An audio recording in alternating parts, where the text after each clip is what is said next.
tout le monde, bienvenue à la réunion ordinaire du mois de décembre. Welcome everybody to the December meeting of the Montréal Municipal Council. Comme d'habitude, on va faire les questions à la fin. Et puis, je pense qu'on connaît tout le monde, donc on va faire la réunion en français. If there's any English questions, please don't hesitate to ask. Donc, membre du conseil, vous avez pris connaissance de l'ordre du jour. Oui. Est-ce que j'ai un proposeur? Oui. M. McLaurin propose, tout le monde est d'accord? Oui. Merci. 3.1, procès verbal de la séance ordinaire du 8 novembre. Vous avez pris connaissance du procès verbal, y a-t-il des corrections? Tout est beau? Oui. Est-ce que j'ai un proposeur? Bonjour. Mme Patton propose, tout le monde est d'accord? Oui. Merci. 3.2, procès verbal de la séance du comité consultatif en environnement du 13 novembre. Vous avez pris connaissance du procès verbal, y a-t-il des commentaires, corrections? Ça va? Qui propose? Mme Cossette propose, tout le monde est d'accord? Merci. On va aller à 3.3, procès verbal du comité de démolition du 8 novembre 2023. Vous avez pris connaissance du procès verbal. Est-ce que tout est correct? Oui, ça va? M. McLaurin propose? Oui, je propose. Tout le monde est d'accord? Oui. Merci. 3.4, procès verbal de correction au règlement 642-2022 de zonage. Monsieur le Président. Oui, alors, conformément à l'article 202.1 du Code municipal du Québec, donc je dépose une correction au règlement de zonage, en fait plus particulièrement au plan de zonage, puisque les erreurs sont apparues de façon évidente à la simple lecture des documents qui ont été soumis à l'appui de la décision qui ont été prises. Alors, plan de zonage, donc on parle de l'annexe A du règlement de zonage, et l'autre 3 735 778, 3 736 911, 3 736 898 inclus dans la zone RV16, et de l'autre 3 735 999 situés en partie dans les zones MIX 2, REC 2 et RV16. Alors tous ces lots, normalement, selon ce qui avait été voté par le Conseil, et en témoignent les différentes notes qui avaient été prises tout au long du processus de révision du règlement de zonage, devrait se retrouver dans la zone MIX 2, donc c'est une erreur de cartographie. Et il y a un deuxième élément qui concerne deux lots situés le long du chemin Wood, les lots 3 205 868 et 3 205 872 qui se seront retrouvés par erreur dans la zone 11-2, alors qu'ils auraient dû se retrouver dans la zone RV19, donc encore une fois une erreur de cartographie. Et donc, en vertu de l'article 202.1 du Code municipal, je dépose au Conseil ces deux corrections de plan de zonage. Merci. Peut-être juste pour expliquer le deuxième terrain. Là. Ça, c'est le terrain de Mme Wood qui avait été mis par erreur dans la zone de conservation. La zone de conservation est juste adjacente au terrain de Mme Wood. Puis ça a été donné par les amis du lac Écho et les amis du lac Écho. Ils ont mis le terrain de Mme Wood en conservation, donc elle ne peut pas rien faire avec. C'est pour ça ça n'aurait jamais dû être en conservation. Et qu'il n'y a pas de changement de zonage, c'est vraiment juste une correction d'une ligne qu'on met à côté. Qui propose le procès verbal? M. McLaurin propose, tout le monde est d'accord? Oui. Merci. Rapport mensuel du directeur général, vous avez pris connaissance, c'est pour dépôt.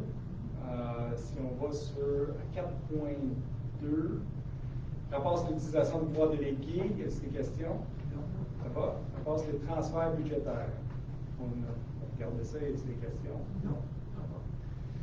On va aller à 5.1, bordereau de dépenses. Monsieur le maire. Oui, j'ai fait la revue du bordereau des dépenses pour la période du 1er au 30 novembre 2023, qui s'élève à 1 727 061 $. Je recommande l'adoption. Merci beaucoup. Donc, proposé par M. le maire, tout le monde est d'accord? Oui. Il n'y a pas de dépenses. Extraordinaire. Extraordinaire. Non, c'est des dépenses courantes. Courant. Excellent. 5.2, état des activités financières. Monsieur le maire. Alors, je dépose l'état des activités financières au 30 novembre 2023. On arrive donc en fin d'exercice financier. Tout le monde doit quand même se serrer la ceinture. On vient de passer la séance extraordinaire à expliquer un peu le contexte de 2023 qui a amené des pressions supplémentaires sur les finances de la municipalité. Et on se rappelle, comme on l'a dit à quelques reprises, pour les derniers mois, qu'il a fallu composé avec des revenus de droits de mutation immobilière qui ont été beaucoup moins élevés qu'anticipé. L'ensemble des services municipaux ont reçu la directive formelle de s'en tenir uniquement à l'essentiel d'ici 2 semaines, soit la fin de l'exercice financier en cours.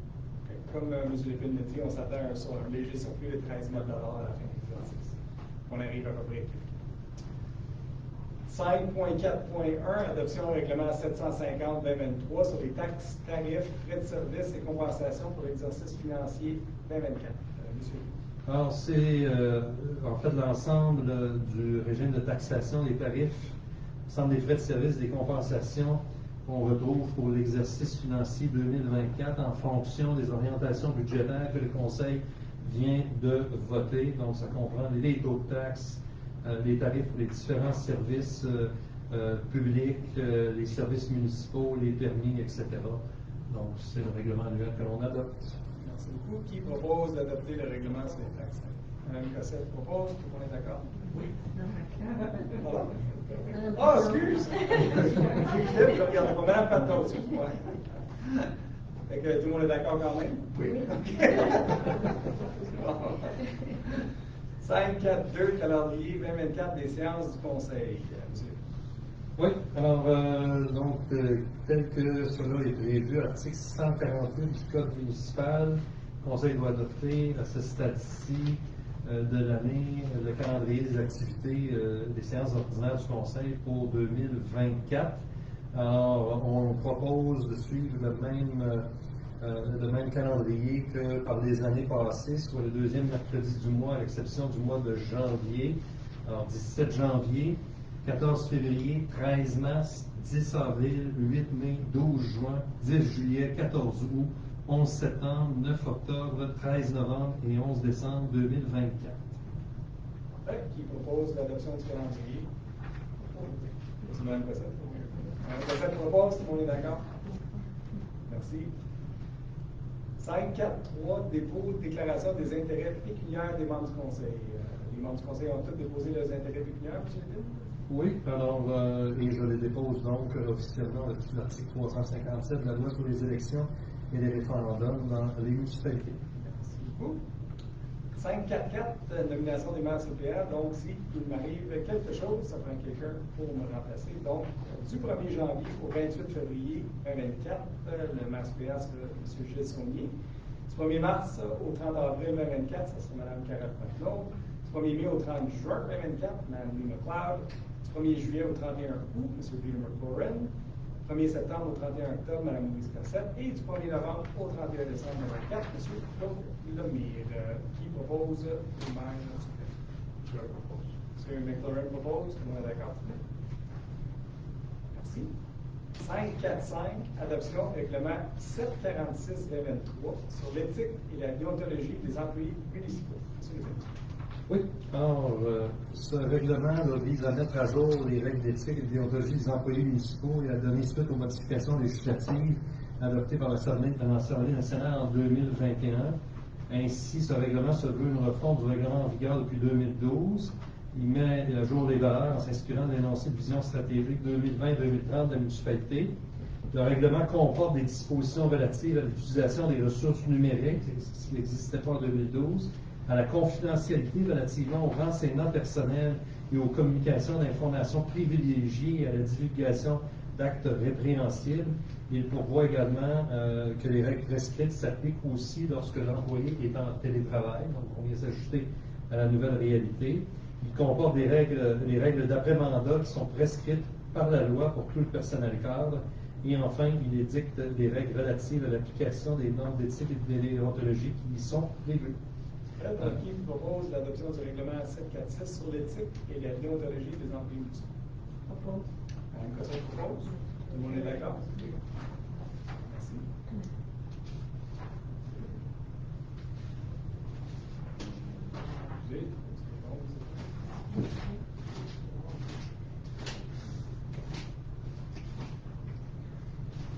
J'arrive.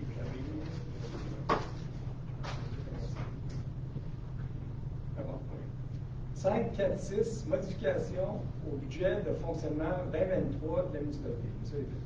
Oui, alors cette résolution qui est soumise à l'approbation du Conseil vise à nous permettre de pallier aux pertes de revenus de la municipalité au chapitre des droits de mutation immobilière pendant la première partie de l'exercice financier, et donc d'affecter une somme de plus ou moins 450 000 $ du surplus de fonctionnement non affecté au compte 03-410-00-004 selon le montant nécessaire afin de préserver l'équilibre budgétaire de l'exercice financier 2023 et compenser les pertes de revenus importantes, notamment sur les droits de mutation immobilière. Donc, ça peut varier un petit peu vers le bas ou vers le haut, mais on a besoin de passer la résolution tout de suite pour boucler notre budget. Oui. 2023, donc, qui propose d'affecter les 450 000 du surplus? Le maire propose, tout le monde est d'accord? Oui. Merci. 6.1, vous avez vu le rapport mensuel de M. Marié. Y a-t-il des questions? J'aimerais souligner le courage de nos pompiers de Morlaix et les pompiers de Saint-Sauveur qui ont eu la tâche difficile de sortir quelqu'un qui est décédé sur le lac Bouchette la semaine dernière. Donc, ils ont travaillé fort, mais la personne avait passé à travers la glace et s'est noyée. Puis c'était déjà trop tard quand les pompiers sont arrivés, mais je dois souligner leur courage parce que c'est des situations qui sont très difficiles. Et on va leur donner tout le support nécessaire pour passer à travers une épreuve. Et on donne les condoléances à la famille de la personne décédée. Là, je ne nommerai pas ça aujourd'hui parce que je veux m'assurer que la famille a tout été avertie avant. 6.2, rapport mensuel de la police. Est-ce qu'il y a des questions? Non. Ça va? 6.3.1, nomination des capitaines au service d'incendie. Donc, tenant compte des dispositions de la réglementation gouvernementale en formation des pompiers, attendu que le directeur de sécurité publique et incendie recommande la nomination de 2 capitaines, ça fait longtemps qu'on n'a pas eu des capitaines, afin d'ajuster l'organisation du service, attendu que les lieutenants Maxime Lépine et Dominique Pomerleau ont franchi les épreuves requises pour être promus au grade de capitaine, et que le directeur de la sécurité publique et incendie recommande leur promotion. Il est proposé donc de nommer M. Maxime Lépine et Dominique Pomerleau à titre de capitaine du service de la sécurité publique et incendie de la municipalité, et on leur félicite. Donc, Mme McLeod, est-ce qu'elle propose? Proposé par Mme McLeod, tout le monde est d'accord? Oui. Donc, félicitations à M. Lépine et Pomerleau, qui sont les nouveaux capitaines du service d'incendie pour moi. 6.4.1, entente intermunicipale avec la municipalité de Sainte-Anne-des-Lacs pour les services de gestion administrative en sécurité incendie. Monsieur Lépine. Oui, alors, le projet d'entente intermunicipale qui est soumis à l'attention du Conseil vise à concrétiser des discussions et des échanges qui ont eu lieu au cours des dernières semaines entre la municipalité et la municipalité de Sainte-Anne-des-Lacs pour permettre à Sainte-Anne-des-Lacs de pouvoir bénéficier de services de gestion administrative en sécurité incendie. Donc, ils ont besoin de l'assistance de la municipalité, ils n'ont plus de directeur non plus. Alors, cette entente prévoit un partage de notre directeur de la sécurité incendie. Alors, il y a des frais, des modalités liées aux frais qui devront être payés par Sainte-Anne-des-Lacs dans le cadre de cette entente-là, mais des frais qui sont aussi beaucoup épongés par l'obtention d'une subvention du gouvernement du Québec qui va nous permettre à nous aussi d'économiser une partie, ou en tout cas de se faire financer une partie du salaire de notre propre directeur. Donc, qui propose d'autoriser la conclusion d'entente intermunicipale avec Sainte-Anne-des-Lacs? Mme McLeod propose, tout le monde est d'accord? Merci. Donc, on va les épauler jusqu'à temps qu'il se trouve un directeur à cette année. Mise à jour 6.4.2, mise à jour du plan municipal, de sécurité civile. Monsieur Lépine. Oui, alors suite au comité plénier de lundi soir, on a apporté les corrections qui nous avaient été signalées. Donc, les mises à jour ont été faites. Je vous recommande donc d'adopter cette mise à jour-là du plan municipal de sécurité civile. Merci. Qui propose l'adoption du plan municipal? Mme Patnaud propose. Tout le monde est d'accord? Oui. Merci. 6.4.3, contrat service professionnel d'opération des places et devis pour l'agrandissement de la caserne. Places et devis de structure, électricité, mécanique. C'est ça? Exactement. Donc, considérant la politique d'achat et d'approvisionnement de la municipalité, considérant que le programme triennal d'immobilisation prévoit un projet d'agrandissement de la caserne, considérant que ce projet fait l'objet d'une demande de subvention dans le cadre du volet 2 du programme d'amélioration et de construction d'infrastructures municipales afin de couvrir 73 des coûts estimés du projet et qui fera l'objet d'un règlement d'emprunt pour en couvrir la différence. Considérant que le projet en est à ce jour au stade de la préparation des plans et devis, afin de pouvoir lancer un appel d'offres public sitôt la réception de la confirmation de l'acceptation de la demande de subvention précédemment mentionnée. Attendu que le règlement 571-2019 sur la gestion contractuelle prévoit les dispositions concernant la conclusion de contrats de gré à gré, et attendu que les services professionnels en ingénierie requis pour la préparation des plans et devis ont fait l'objet d'un estimé de coût en deçà du seuil prévu pour la tenue d'un appel d'offres sur l'invitation. Soit, on a des offres de deux firmes. Le premier, c'est LH2 Inc., service professionnel au montant de 54 900 et de DWB Consultant au montant de 43 000 $. Donc, attendu que le service de sécurité publique incendie a obtenu les offres écrites conformes aux deux fournisseurs, et attendu que le directeur de sécurité publique et service incendie, le directeur général recommande au conseil d'octroyer un contrat en service professionnel d'ingénierie à DWB Consultant au montant de 43 000 plus taxes. Il est proposé d'octroyer un contrat à ce montant-là. Donc, qui propose le contrat à DWB? Mme McLeod propose, tout le monde est d'accord? Oui. 7.1, vous avez pris connaissance du rapport de M. Desfossés, directeur des travaux publics. Y a-t-il des questions? D'accord. 7.2.1, demande d'aide financière, programme d'aide à la voirie locale, PABL, volet projet particulier d'amélioration. Oui, alors c'est la résolution de suivi du volet projet particulier d'amélioration, ce qu'on appelle communément à l'occasion de la subvention annuelle ou de l'ADQT.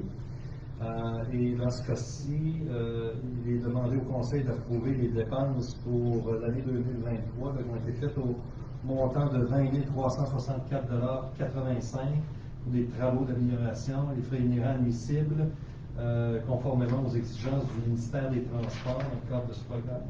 Parfait. Qui propose d'approuver les dépenses d'un montant de 20 000 $, soit la subvention? Mme Cossette propose? Tout le monde est d'accord? Oui. Je dois mentionner que la DQT cette année nous a donné 75 000 $ pour améliorer nos routes et on va jouer une de place le chemin Kirkpatrick pour ça. On va aller à 7.3.1, rapport 2022 sur la gestion de l'eau potable.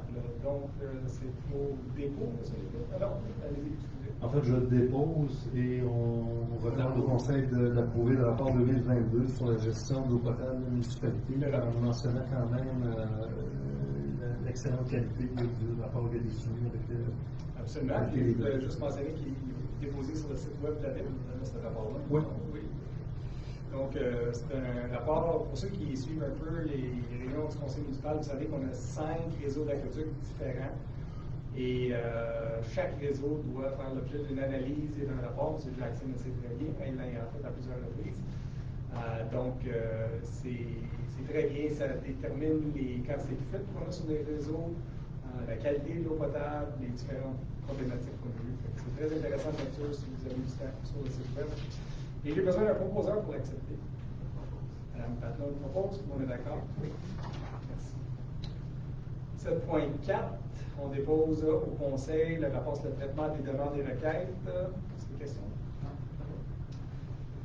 7.5.1, nomination d'une personne salariée saisonnière à titre d'horticultrice. Oui, alors en février dernier, le Conseil a autorisé l'embauche de Mme Julie Martin comme personne salariée temporaire et ensuite à l'essai à titre d'horticultrice au service des travaux publics et des infrastructures. C'est un poste de nature saisonnière, donc du 1er avril au 30 novembre de chaque année. C'est un poste qui n'existait pas dans la convention collective en vigueur des cols bleus et des cols blancs. Et donc, la municipalité et la section locale 3950 du SCFP, c'est-à-dire notre syndicat des cols bleus et cols blancs, se sont entendus à travers une lettre d'entente pour ajouter la convention collective pour permettre l'embauche de personnes salariées saisonnières suivant les besoins de la municipalité et afin de permettre de pérenniser l'embauche de Mme Martin. Mme Martin avait également fait l'objet d'une évaluation très positive et sa supérieure immédiate, comme le directeur du service, recommande son embauche comme personne salariée saisonnière du 1er avril au 30 novembre de chaque année, suivant la disposition de la convention collective applicable en vigueur. Parfait. Donc, qui propose l'embauche de Mme Martin? Je propose. M. McLaurin propose. On est d'accord? Je pense que si vous avez regardé la qualité des fleurs qu'on a eues cette année, vous avez vu le travail de nos deux horticultrices. Je pense qu'on a fait un travail exceptionnel. La ville était très belle cette année, il y avait des fleurs partout, puis on a bien aimé ça. Vous allez voir, la prochaine résolution, ça va être l'embauche la deuxième. Donc, je vais juste les féliciter tous les deux. Donc, je passe à la résolution 751, soit la nomination d'une personne salariée saisonnière à titre d'horticultrice, soit Mme Sandra Galland. Oui. Bien ça. Donc, avec la même résolution, qui propose deuxième résolution? Damien propose? Tout le monde est d'accord? Oui. Merci.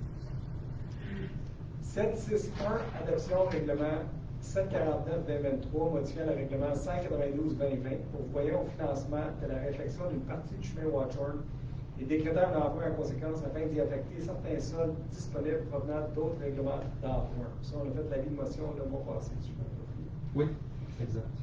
Donc, allez-y, M. Lépine, juste une petite. Oui, en fait, le titre résume assez bien l'objet du règlement. Là. On avait arrive parfois, là, dans certains règlements, certains montants excédentaires, dans d'autres, il en manque pour des raisons bien précises. Alors, l'objectif, c'est de permettre le transfert de certains soldes qui sont disponibles d'autres règlements d'emprunt afin de compléter donc, le financement. On parle d'une somme de 43 455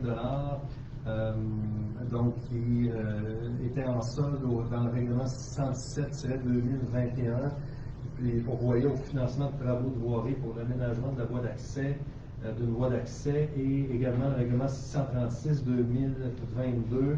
On parle là, de travaux de voirie, de réfection de conduite d'aqueduc sur les rues Argyle et Campbell, 84 369 $. Donc, permission requise du Conseil de transférer ces montants pour pouvoir fermer le règlement 592 concernant le financement de la réfection d'une partie du chemin Watchorn. Alors, ce sont les mêmes contribuables qui sont visés, puis c'est pour les mêmes fins. Donc, ça a été fait l'animation par M. Lemay. Est-ce que vous proposez la résolution? Proposé par M. Lemay, tout le monde est d'accord? Oui. Merci. On va aller à 762, permission de voirie et entente d'entretien avec la MDQ.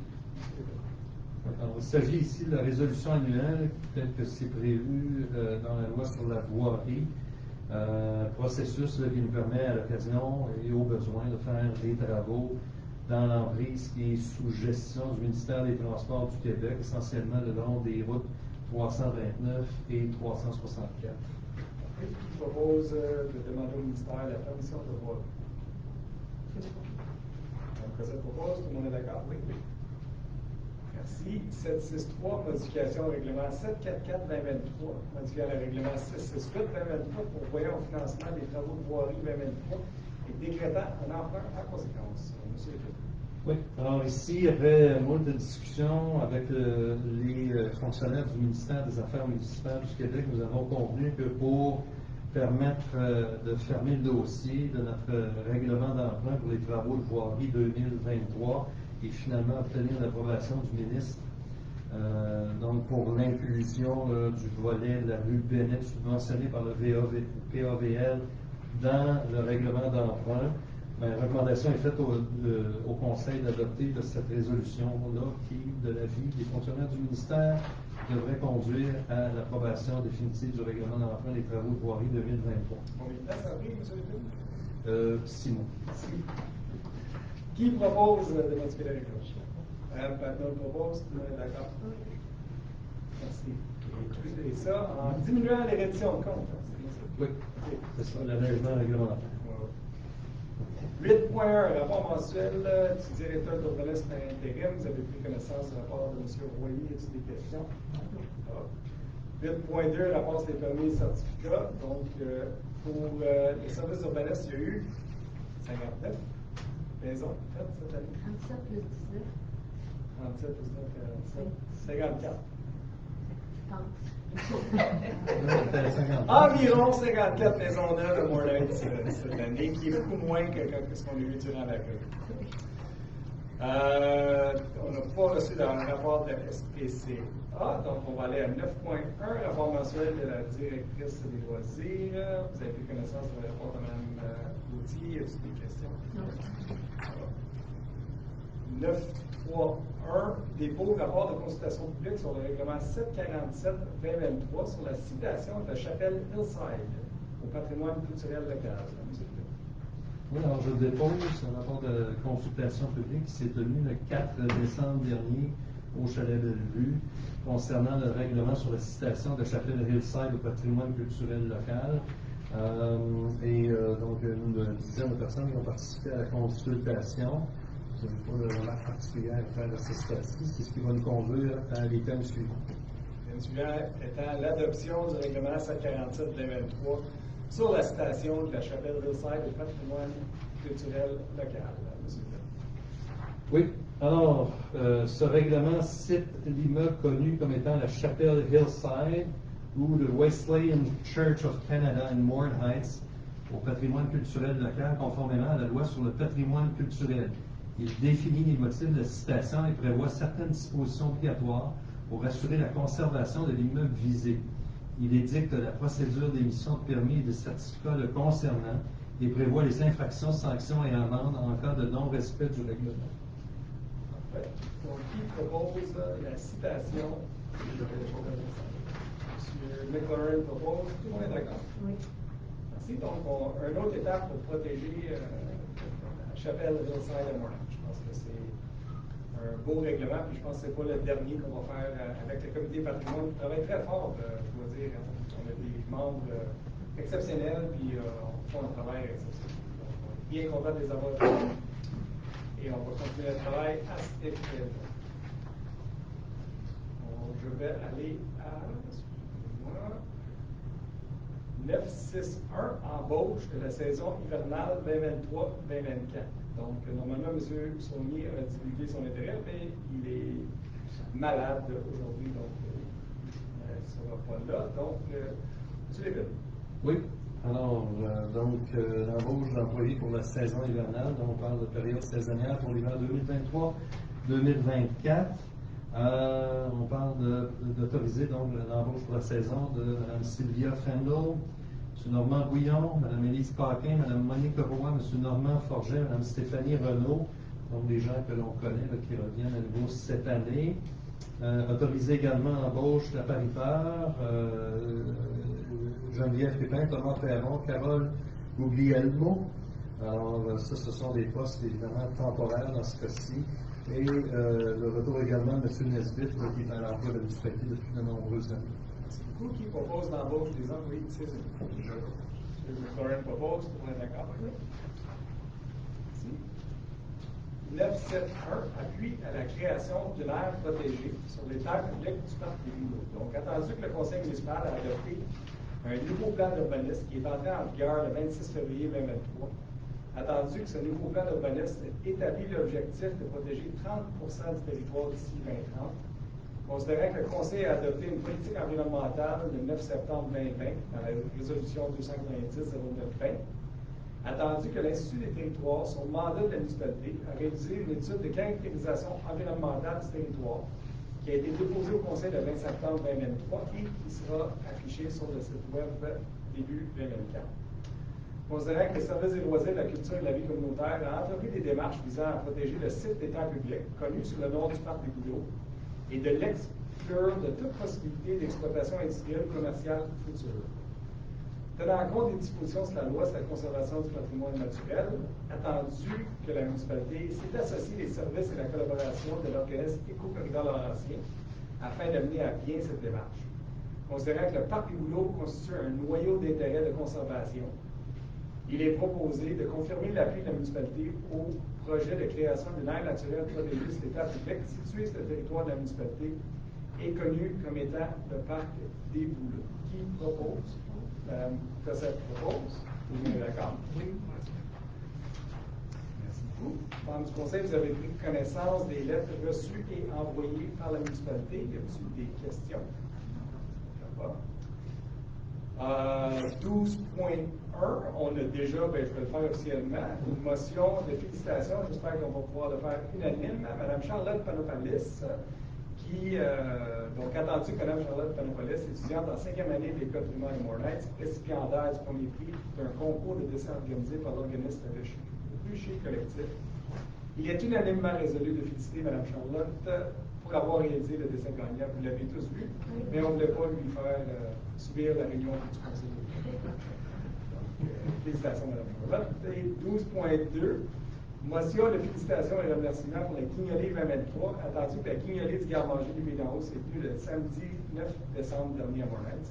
Attendu que cette collecte a remporté un récolte record. Il est proposé de remercier la population des bénévoles et les pompiers.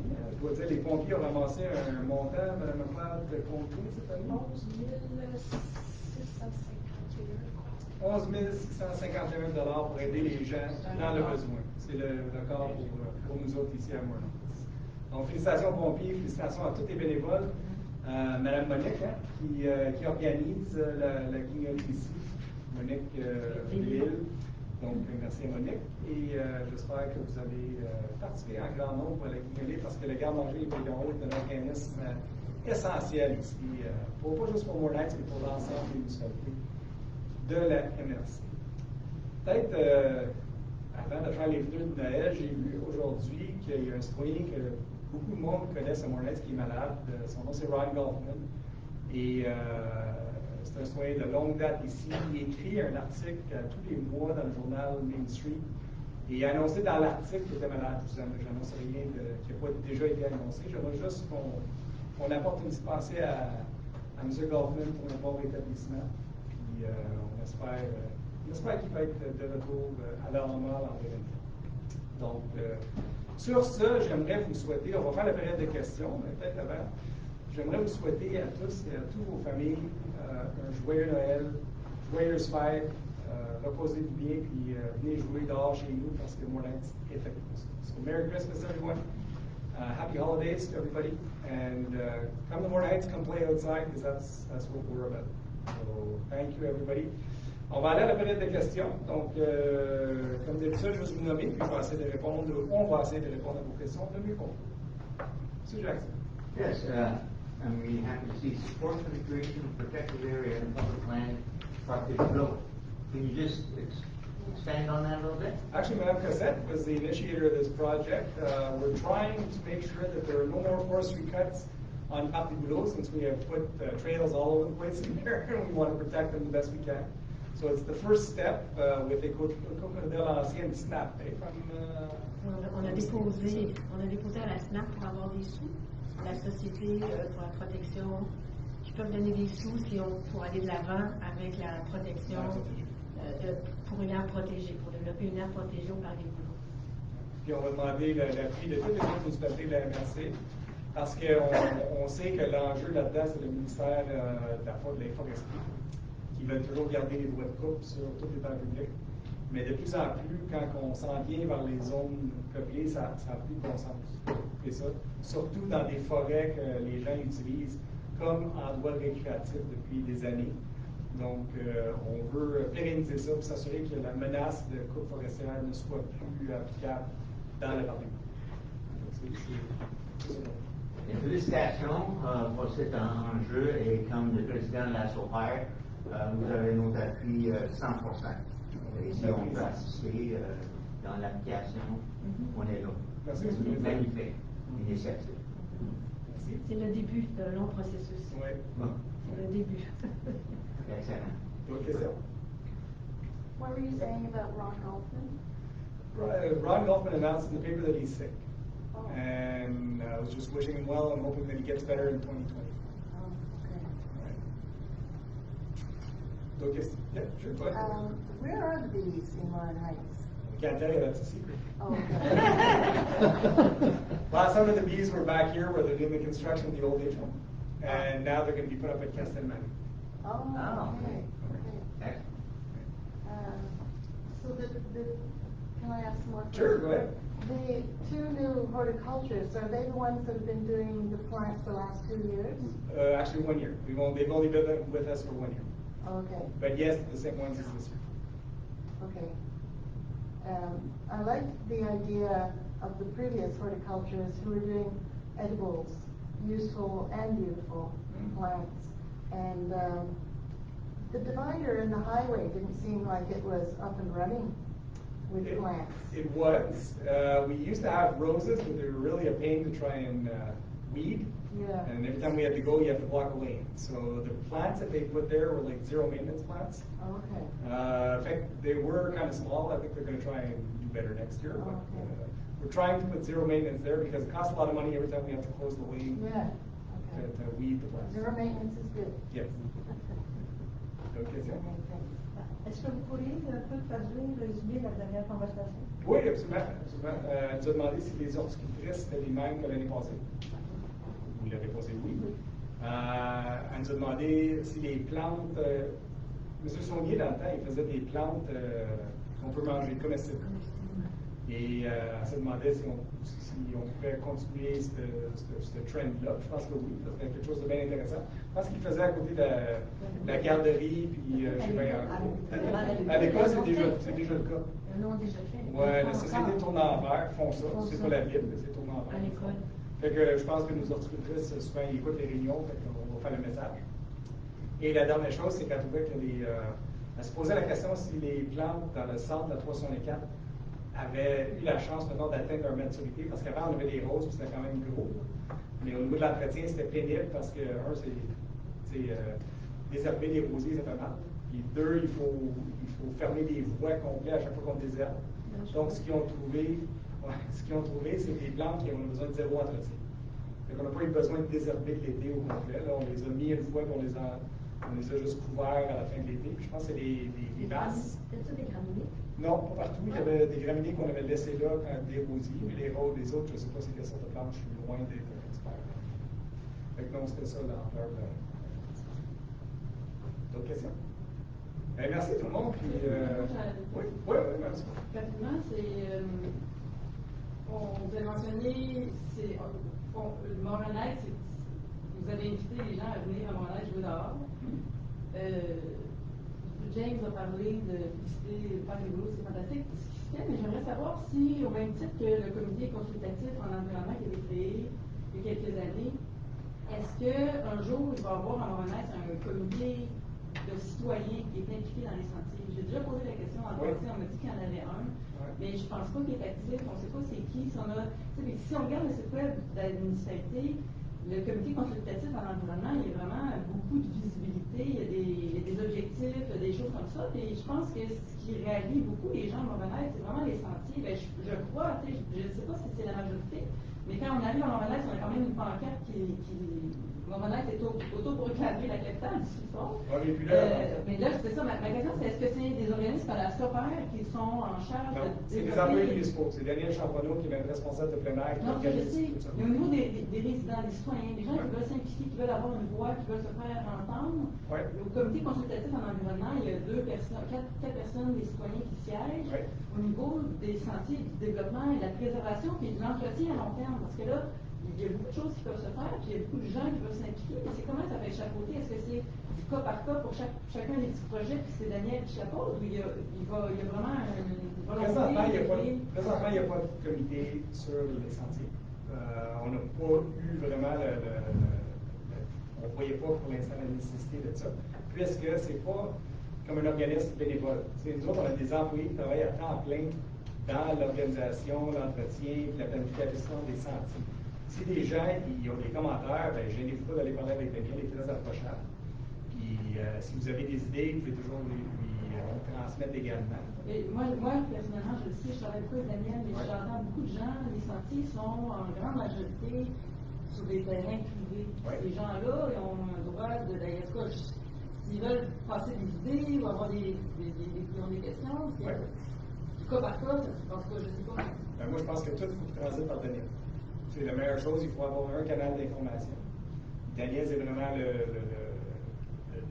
point d'entrée de tous nos sentiers. C'est lui qui coordonne toutes les opérations sentiers hiver et été. S'il y a quelqu'un qui connaît ça, c'est lui. Je pense pas que c'est gênant. Les gens qui veulent s'impliquer, des citoyens, c'est vraiment de se faire inviter. Ben, si jamais vous êtes un groupe de citoyens, je sais pas, une dizaine ou quinzaine de citoyens, je sais que nous autres, on travaille déjà, puis tu sais déjà, avec le club de vélo Rive d'en haut. On travaille avec les fondeurs également au niveau des sentiers d'hiver. On pourrait toujours créer un sentier, un comité de citoyens, mais moi je vous dirais, puisqu'on n'est pas une gang de bénévoles qui organise des sentiers, c'est plus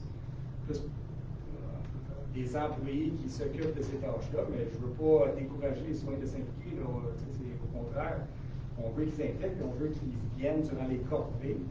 Mais si vous avez des idées spécifiques, bien, écrivez à Daniel, puis si vous trouvez que vous n'avez pas d'écoute, bien, écrivez au conseil.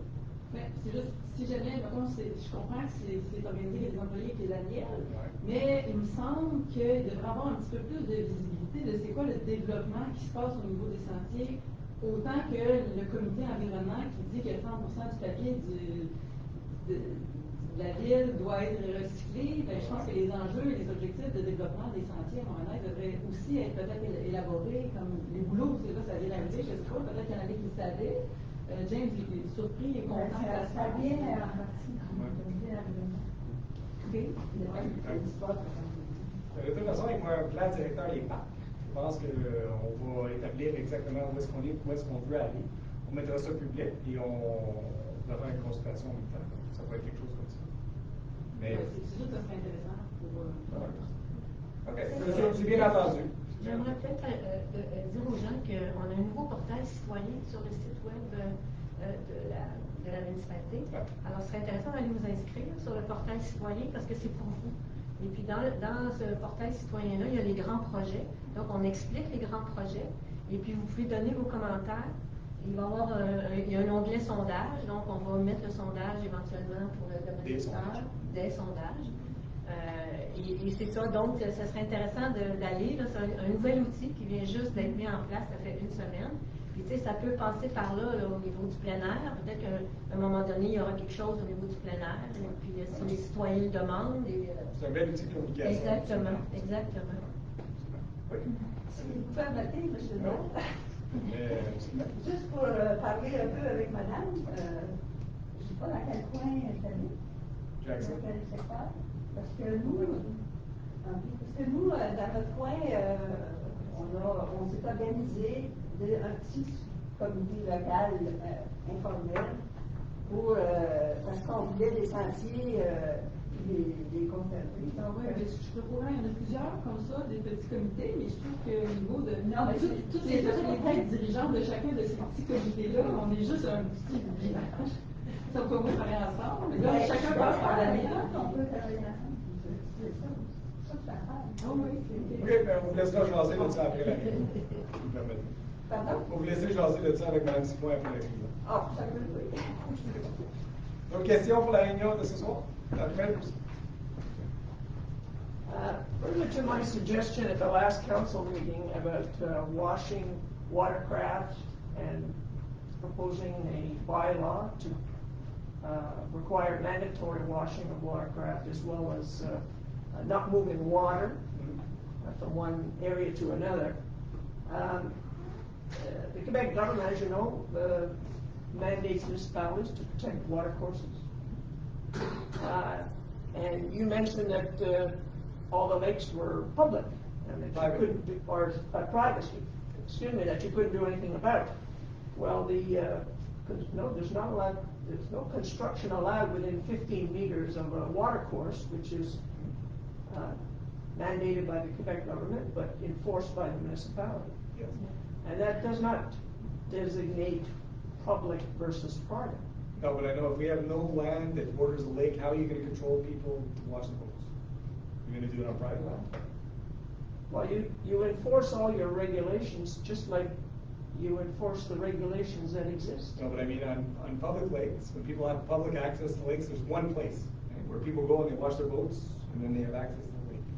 I know if you take an example of Lac Saint-François-de-Xavier, it's super complicated because there's more than one place where people can get in on the lake. So the municipality of Wentworth North has put washing stations in certain areas, and they put stickers on the boats, and they try to enforce it, but it's almost impossible to enforce. I don't see how the municipality could enforce every single lot around every single lake to make sure everybody washes their boats. we have no point of entry onto lakes. So it's almost impossible for us to enforce that. And I don't see how we could do it. Well, in your environmental and transition policy, Yeah. You've got objectives Of course. related to aquatic and terrestrial invasive species. Yeah.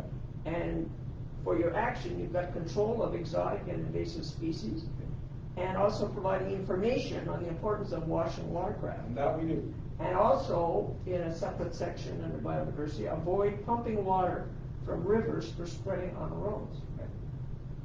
Now, I contacted the CRE in the Laurentians, and I mentioned this issue of taking water from another lake and washing watercraft, etc. And they advised me this, quote, encourage municipalities to put in place measures to promote washing of watercraft by citizens because of the risks associated with aquatic invasive species, and it should be mandatory. And it says it's useful to implement a bylaw to make washing mandatory if it is well drafted. And I agree, if there's actually public access to a water course somewhere, which we don't have. Well, when I contacted Municipality of Saint-Gay, there's no distinction whether it's private or public. Lac Saguet only, Lac Saguet you contacted? Well, they have public access to lakes. So they can But only. they said it applies to private lakes as well. I agree, but how are you going to enforce it? Well, like I said, how do you enforce all your bylaws? Well, with inspectors, we're not going to start inspecting everybody's boats every time they put them in the water. It makes no sense. It should be, We can given enforce constraints it. on the budget, you I should think- have a washing station maybe near the fire station and promote it a little bit more. I think we can promote it. I think that's a good thing, and I think people have to understand that invasive species are a problem. But I don't think the municipality should start installing washing stations since we don't have public access to a lake. If eventually we get public access to a lake, I think it will be important to do so. But for now, I don't see the importance, or even if we did install it, there's no way, we put a washing station, let's say, at the fire department, but how will you make sure that everybody that has a boat going onto a private lake is going to stop at the fire department to get onto a public? I can't see how it would work. I don't think it's enforceable.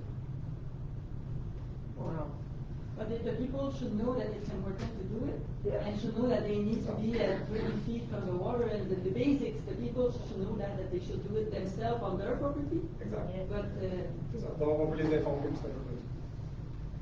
So I think we can make it more visible on the website and encourage people to well, make especially sure since they it's know. in your environmental policy. Sure. But on private lakes. But I don't not a lot of understand the people- reasoning why the Quebec government Yeah. says that as municipalities have to enforce, you Right. cannot construct within 15 meters of a water body. That's right. Whether it's private or public. That's okay. That's easy to But measure, yet, right? you won't, That's easy to measure, right? It doesn't move. The building doesn't move. The boats move. yes. How do you enforce that? We have the advantage that on private lakes, especially with no motorboats, there's not a lot of people that move their boats around from one to another. I think the major problem would probably be paddle boards, and you don't take your pedal out of your lake and go from one thing to another. Maybe paddle boards, and everywhere there's public access to lakes, there's washing stations where people can wash their paddle boards. And I think information is the key here, and I agree with you that we have to make sure that people understand the importance of washing their watercraft. But our basic advantage here is we have no motorboats, and a lot of the stuff is moved around in the tanks and the ballasts of the motorboats. That's one of the major causes of moving. No lakes, things around. there's no lakes that allow motorboats. No, not in Orleans. That's good.